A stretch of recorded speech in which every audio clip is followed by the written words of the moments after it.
Have you ever stopped and realized how far down your own priority list you've placed yourself? How many times that you've said yes when your entire body was saying no? Maybe you've become brilliant at making everybody else feel seen, supported, comfortable at the cost of your own energy, needs, and dreams. And maybe you've told yourself that it's easier that way. Less conflict, less guilt, less chance of being misunderstood. You became the reliable one, the resilient one, or the one that never asks for too much. But under that image, let's be honest, you're exhausted. Not just tired, but worn down in a way that sleep doesn't fix.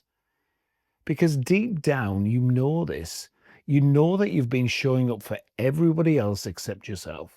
Choosing yourself, well, that sounds simple, but if you've spent years, maybe decades, or your entire life putting everybody else first, it can feel impossible. We're taught early on that good people give, that being kind means self-sacrifice, that love means putting others before yourself. But here's the truth. Choosing yourself isn't selfish, it's self-respect. So ask yourself, how often have you said yes while quietly abandoning your own needs? And what would it mean to not do that, even once? How would you feel? Choosing yourself doesn't mean shutting others out. It means including yourself in the equation. It means saying that I matter too. It's not a rejection of others, but a reclamation of self. Try this even if you feel silly. Repeat after me. My needs are valid, my desires matter, and I have the right to take up space. And if that feels strange or uncomfortable, good.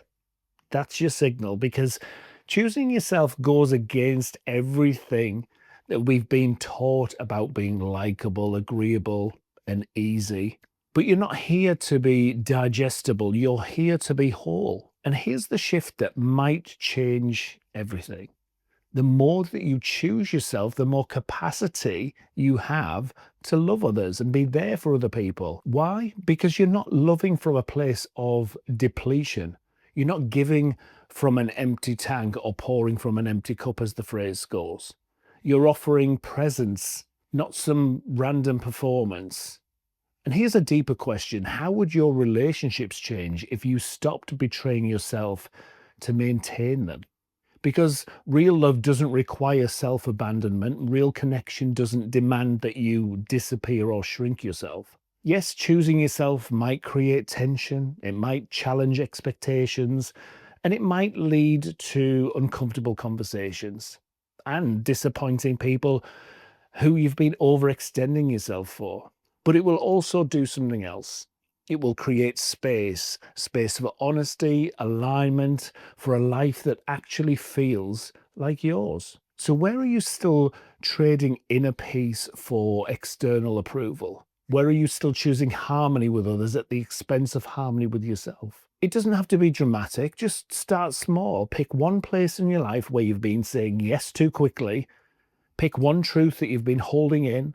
Pick one part of yourself that you keep putting on hold, and ask, what would choosing myself look like here? Maybe it's cancelling a plan that you agreed to go out of guilt. Maybe it's speaking up in a moment where you'd normally stay quiet.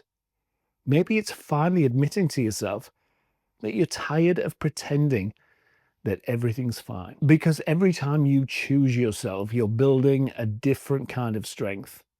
Not the strength to endure more, but the strength to choose better.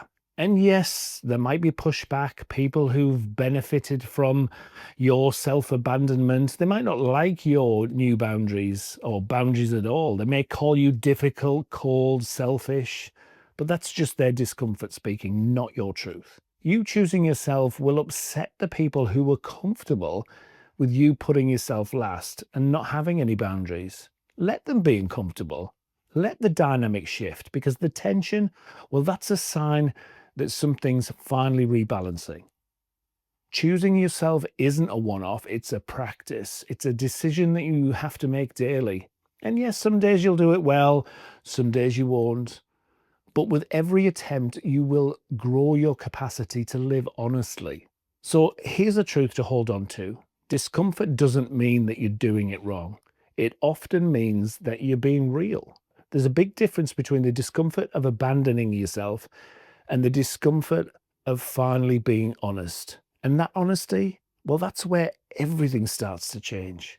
So let's make it practical. What's one area of your life where your silence has become a habit? What would it feel like to speak up, even just once? Or what's one decision that you've been putting off because you're afraid that somebody might not like it? And what would shift if you did it anyway? Because no one else can do this for you.